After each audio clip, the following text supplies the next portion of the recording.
Welcome back to Bangkok ChitChat. Right now we're going to discuss the Bangkok Rugby 10s, which is coming up very shortly. Also Northern versus Southern Hemisphere.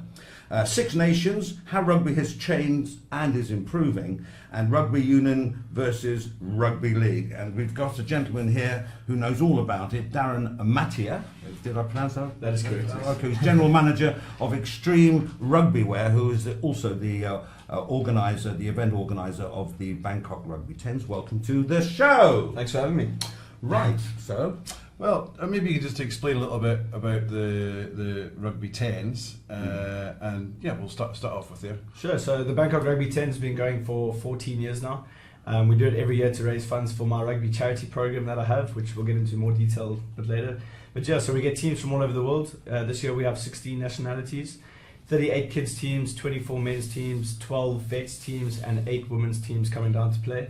It's 2 days of rugby from 10 in the morning till 6 at night, and then 2 after parties from 6 until very late, with big parties, live band, DJs, everything happening at Bangkok Pattana International School on the 16th and 17th of February. And trust me, I've been there, and I've done the whole thing, plus the after party. Not and playing, I had a great time. Not playing, not now. We have an Ancients team playing, so you can join that. No, I know the ancient team.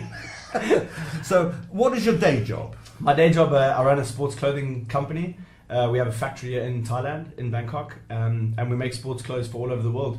Mostly rugby wear. We do professional rugby wear. We currently sponsor the Mexican Rugby Union, so we make all the kit for the Mexican Rugby Union. It's a small union, but it's baby steps. And yeah, so we make sports clothes, basketball, soccer, volleyball, any sport you can name we can make, and we do casual wear. So my day-to-day is dealing with customers from all over the world and just satisfying customers for their sportswear. We do direct to customers. It's all made to order. We don't have a shop. So you just email me your designs. I have a designer inside. He designs everything. What I'm wearing right now, I made yesterday. That's cool. So yeah, we can make any type of sports clothes that you're looking for.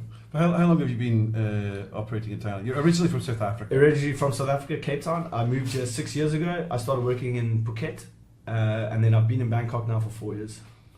Right, okay. And you're not intending to go anywhere? You're Nowhere. quite I'm happy. happily quite settled here in Bangkok, Thailand.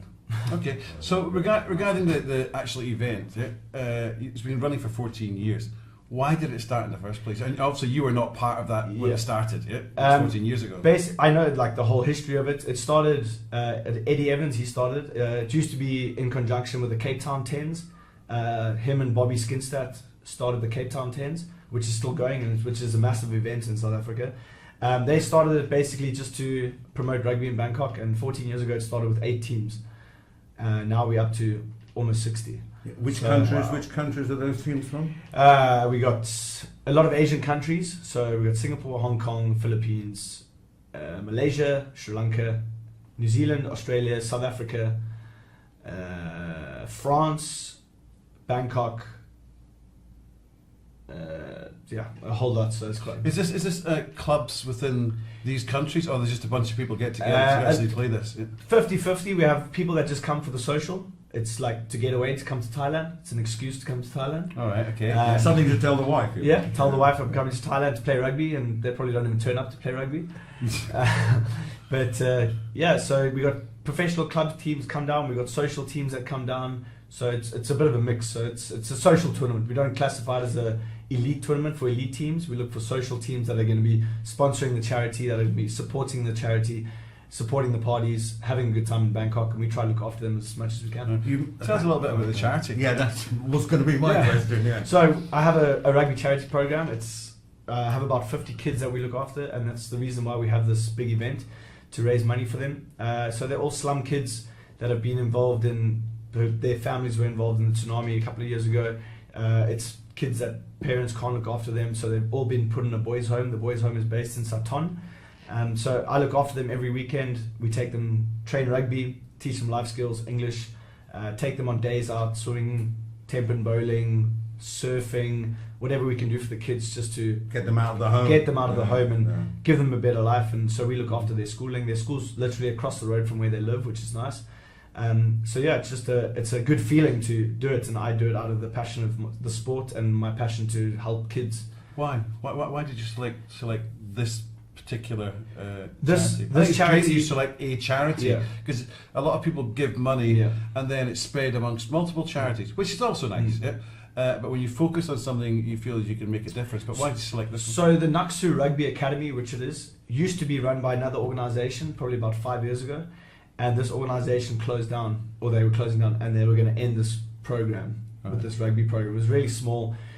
I decided, myself and Eddie decided, we're going to keep the rugby program going. So I want to keep the kids. I'll continue to support them, do events. I do 3 events a year to raise money for them. We just kept it going, and it's my passion to teach them sport, and rugby's not big in Thailand, so I'm trying to promote it as trying to get it big with the rugby community in Thailand. So within the rugby tens, obviously you've grown it, and it's growing. And how much more can it grow? Yeah. Is there a certain point where you get rugby sevens in Hong Kong, which everybody goes to? It's more of a corporate affair than anything else. But then you have other events as well. Would you actually have something where the winners of your event would be playing the winner of another event and set up a league of rugby tens? And that would be interesting to do. It's just very hard to get teams to travel, because teams that come in travel from quite far. So like to organise something like that. I was planning to organise a tournament in Japan for the World Cup this year, in between the break, and it just got too difficult to arrange teams, and because I was asked to do a tournament in Japan. Right. During the World Cup for teams that are travelling, but teams are going there for the fun, not to play. Right. Okay. Quick question. It's not on this list. Rugby in Thailand, what's the associate organisation? What is it? Is it? I've been part of the rugby union in Thailand for 4 years. I've played international. I have 2 international caps for Thailand. It's growing, but it's still not as big as the football, and there's not as much money into it. But there is a governing body. There is a governing body. There is a theory. They have a new president now. He's really good at what he's doing. Okay. They've just hired New Zealand Sevens professional player Lotte to coach the Sevens team, which I think will help a lot with the foreigners aspect into Thailand rugby. It's what they need. So it's building slowly. They have the trials this weekend coming for the Sevens. So it should be fun. And you've actually played for the national side? I played national team for the 15s. Last year I went to Uzbekistan and I played against UAE and Guam. So did I understand it right? When you're in a country, if you've lived in that country for 5 years, 5 years you can, and that's worldwide, you can play for that country. Yeah. Okay. Wow. I didn't know that. Yeah. All right, talking about rugby in general, we've got 6 nations, and 6 nations is basically the Northern Hemisphere competition of the year, let's say, and of course the World Cup's coming up this year. What's your opinion about the difference in rugby between the Northern Hemisphere and the Southern Hemisphere? Because there's a competition. I mean, when I watch rugby, basically, if it's the Southern Hemisphere, I always want the North. Well, with most teams, but I always want the Northern Hemisphere. I wasn't actually talking about England, to be honest. That's the person who went international. Scott. There's a story behind that, because I remember when England was playing Australia in the World Cup. And I was in a Scottish pub, and a lot of the Scots were really quite upset. You probably will be when I say this. And I was actually supporting England, and all the Scots were supporting Australia. So it isn't always the true situation. That's on camera, me saying that. So for I all get the the Scots, question. you might hate me now, but anyway. So the Northern Hemisphere against Southern Hemisphere. What's the difference between the rugby and I why? don't watch much of the Northern Hemisphere rugby, to be honest, because I'm South African. I support South Africa 100% when it comes to rugby. Watching the Northern Hemisphere is like watching a cricket test match sometimes. Now you know why the rivalry is there. But there is a big difference with the type of rugby, the type of coaching skills, the way. It's just when you watch South Africa against New Zealand, it's more of like a battle. They're going at each other. It's like rough. Its tactics are different. That's the thing. The tactics are different. It's the way you play. Northern Hemisphere, it's classy rugby. It's good. It's also a different type of tactics, I think. And when they face, like England face South Africa, I think it's just a mix of both. Sometimes it'll be a good game, or sometimes it can be a really boring game. It's undecided. But when you know South Africa's playing New Zealand, it's going to be an exciting game, even if South Africa gets thumped by 50 points. But it's still going to be an exciting game. Right. I don't watch the Six Nations religiously. I watch the highlights. But it's still good rugby. It's good to watch. So within the cultures, I mean, some people turn around and say because the weather is so awful in the northern hemisphere, that's why there's maybe the rugby is not to the same standard as maybe New Zealand. But on the other hand, you look at New Zealand. We were discussing this earlier about the rules of being able to play for New Zealand. You said somebody had to play 30 caps for New Zealand before they can play overseas, and then they can come back. Yeah. Well, if they haven't played the 30 caps, then they cannot go overseas and pay for New Zealand keep their players, and that's why they're so good, because they keep their players in New Zealand. And if you want to go play overseas and make extra money, and you want to come back and play international, you have to have played 30 caps for New Zealand. And is that only New Zealand? Is Australia Only New do that, Zealand, or South Africa? I don't know about the other countries, but I just read about New Zealand. But I think it's like the South Africans leave to go play overseas because you get paid 5 times more than you do playing international. Guys would rather play for a club in the UK than play for South Africa because you get paid 5 times more, probably. A good question here is, I mean, New Zealand is seen as sort of the default leaders in rugby. So how good is New Zealand in rugby? That's the thing. Sometimes when you watch New Zealand play, it's boring because you know they're going to win. Not if you're a supporter. That's the thing, because they're just gonna they're really good. Like watching the Super Rugby last year was New Zealand teams throughout the whole time. They just won everything. Anything you watched, you know New Zealand team's gonna dominate. So sometimes it just gets boring. New Zealand's winning, but it's because they put their grassroots into rugby. Like the Sevens this last weekend, the women won and the men won. Right. And New Zealand rugby women are the top women team that don't get beaten because they play rugby from when they're 5 years old. And it's just so it's coaching then as opposed to DNA. Yeah. The thing is they start young at school. Yeah, because I mean, if you look at the UK is very much football orientated and not rugby. Rugby league, I'm not sure if it still is, but was always more popular than rugby union in England, and it is in Australia as well. Yeah, Australia rugby league is high. Well, league was professional a long time, wasn't it? Before union. Union's professional now, of course. Yeah, but league back in the day. Union wasn't professional, right? And league was. So I guess they had the stadiums and they had all the infrastructure that goes with a professional team playing every week. Right. And that's New Zealand's national sport. It's what they're brought up to do. If Dad says you're playing rugby, you play rugby. Yeah. Okay, so how do you see rugby? How do you think it's actually changed over the past 30 years? Because I remember going to Murrayfield with the school. And the pitch was just mud, more or less. There was a big heavy ball, and people, you didn't have this sort of lycra look. Yeah. It was just these heavy cotton jerseys. And it just seems to have all changed. Is it because that time it really was amateur?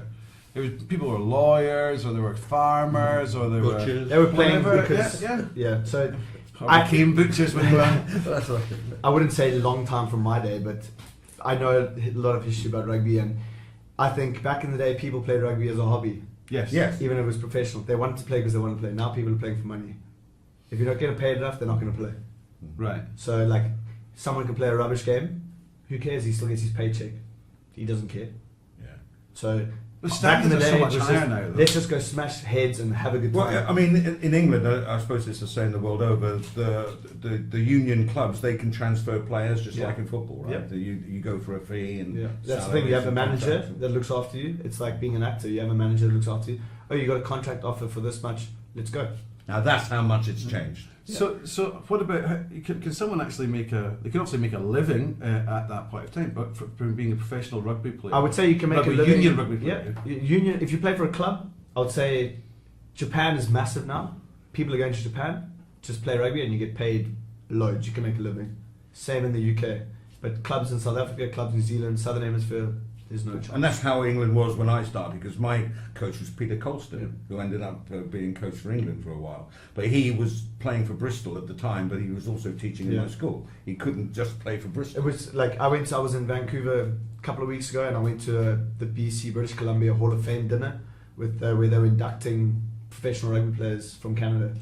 And there was a referee there. He was the first referee in Canada. He's probably about 84 years old, and he gave us all the history from when he was 18 till he was 84 refereeing.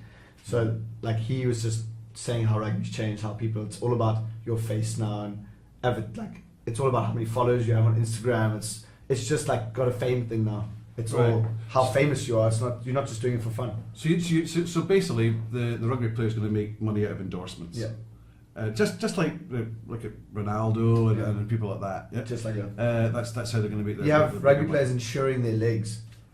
Right. So if they can't play again, they get a payout.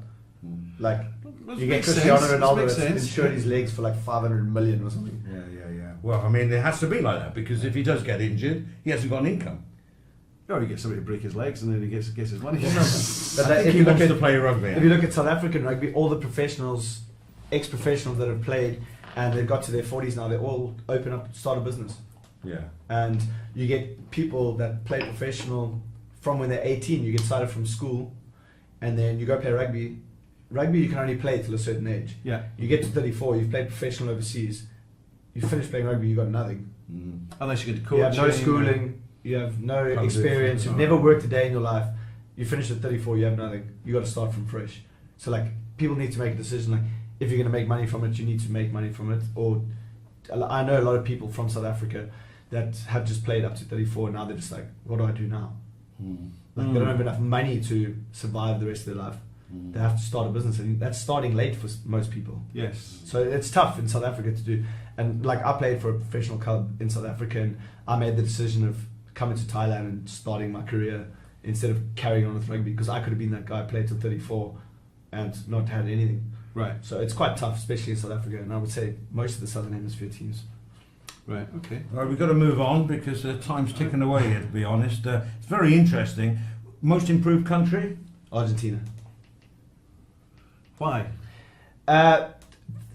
Let's say 4 years ago they weren't playing many games, and now they've just been brought in to play the top teams in the world, top 3 teams, and I think it has been a big difference. Yeah. Boosted their moral. Like they're not playing measly Chile or small little teams in South America. They're playing Australia, South Africa, New Zealand. So like any team is going to up their game to play against the top team. So if you know you're the underdogs, you're going to go in with full heart. You've got nothing to lose. If you lose, you lose. See, I'm used to that being Scottish. We're always the underdog. I mean, at one point we were actually celebrating if we weren't beaten by too much. I've actually played with 2 of your Scottish players. Your mark was a bit low then. It was, yeah. But now they have drastically improved. Yeah. I think it's through the foreign coaches who are coming in now. We've got a Scottish coach who used to coach for the Glasgow team, and the Glasgow team has done very, very well in Northern Hemisphere rugby. Do you think rules now in the game have gone overboard? Yeah. Why? Yeah. Just like back in the day, even I would say back in my day, which is not very long, but you could play rugby and just do what you want.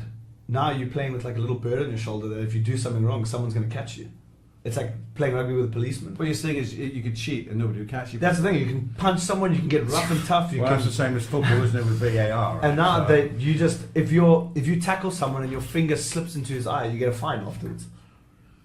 It's like, come on now. How many times? Hang on, Darren. How many times does your finger accidentally slip into someone's eye? I've never done it, to be honest, but I'm just saying. So. But do you not think that sort of society is becoming a bit of is too cotton wool for the sport? Yeah, the thing is, rugby's a tough sport. Like, let the guys bash into each other. You know, like even now, if someone's on their knees and you tackle on the shoulders, it's a penalty or a yellow card. It's just got so technical, and it's just all the TMOs. Like some games, the referee just uses the sideline referee instead of refereeing the game. There's 4 referees.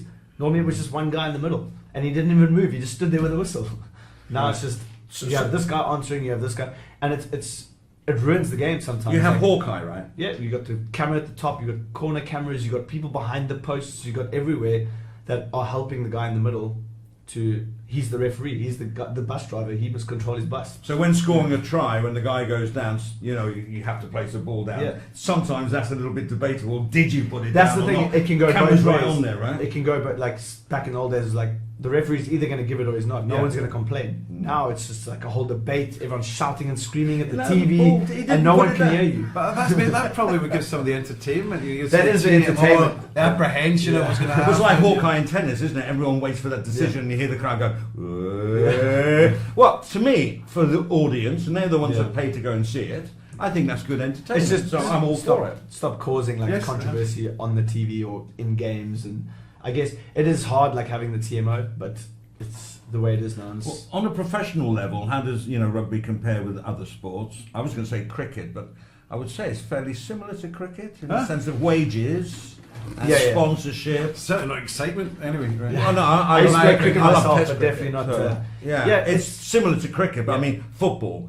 Compare it with football. Yeah, Nowhere near. there's nowhere near. There's no comparison to it. I don't even know why. Like football it's worldwide. That's why sponsors are going to pay $1 million to put their logo on a jersey, and that's how they pay the football players. Yeah. And you get football players that are paid crazy amounts to run around for 80 minutes, 90 minutes. 90, not 80. Some of them don't even play 90 minutes, Yeah. but they get paid the big bucks, and they don't do anything. Yeah. They just run up and down the field and pretend they get hurt. Spoken like a true rugby lover. They get paid to pretend to get hurt. Rugby players get paid to get hurt. Yeah, I must admit, I think everyone that watches rugby and football, when you see this holding onto the ankle when they were just touched, you sort of go, this is just a bit. Well, the sad. diving. Like, I'm not a big soccer football fan. Like I watch big games, I watch the World Cup, whatever. But I can't watch something for 90 minutes and it ends in a draw. 0-0. Well, you do sound a bit That's like this. watching a cricket test match for 5 days and a draw. I'm going to get killed for this, but it's a bit like American sports, you know. Like if it's like they don't have things 1-0, it's got to be like basketball, you know, Yeah. like 140 against. But then you look at the so-and-so. Super Bowl last night and it was only 13-3, the lowest Yes. Super Bowl game in the world. Yeah. So for your event, just to sort of wind up, Yeah. do you have any? Is there any regular winner? Do you think it's going to be a real competition between a couple of teams? We always have so Singapore Barbarians. They've won the last 2 years in a row. They have all ex international players from all over the world. Wow. It's a team that they travel over to a lot of tournaments. But this year we got probably 6 good teams. We have the They're Jam all Boys. good teams, but some better than others. Yeah. Okay. So like the tough teams to beat are so Jam Boys is a mix of teams that guys that come from South Africa, Australia, New Zealand. They're also a social team that's organised here. They come to Bangkok to play. We have my team, the Bangkok Bangers. Just put it out there. Yeah. Then we have the Naksu. So my charity, I organise a men's team. All guys that have been supported the kids throughout the years. They're all guys from Australia, New Zealand, South Africa. Also, we get them in and they help with the kids for the weekend. And they're a really strong side, all professional players that play clubs back at home. We have the Raptors from New Zealand. That's a new team. They should be pretty good because they're from New Zealand. They're a sevens team, so it'll be exciting to watch. Mm-hmm. And then we got a team from Rogue Lions, and we have the Saigon Geckos also. That should be pretty strong. Okay, it's a really nice setup there because, as I say, I have been there before, and it's coming up on Saturday the 16th and Sunday the 17th of February at Bangkok Pattana School. Entrance fee? That's on No 105. entrance fee, No, free totally entrance. free. Yeah. Totally free entrance to come. So the rugby will start. The kids start at about 8 in the morning. They finish at 11. Then the main tournament starts. So it'll be live streamed on Facebook and on YouTube. Also from 6 o'clock in the evening, live band, DJ, big party, big drinks party. for sale. So it's good fun. Yeah. Good weekend, and all the school teachers are on holidays. So Parking is available if you Yeah. want to drive, and it's, from my experience, I don't know if you've got a bus going up from the we have a shuttle bus from the Shuttle BTS, bus? so there's free Okay. shuttle buses from the BTS Bangkok. So it's similar to the Bang Plunger Bang. Fair thing when they Yep. have the Plunger Fair there. Yep. So, Right, great. Well, I'm going to be Well, there. yeah. Darren, thanks very much. It's been Thank a great you. interview and Thanks for enjoyed having it. And good luck. Thank you. Okay. Yeah, there you go. Thank you. Gentle. Okay. All right. All right, that's it for Bangkok Chit Chat for this time. Just keep it here. Don't forget to like, share and subscribe. All the details have been going on the screen at the bottom. And we'll see you, as I say, next time. Bye-bye.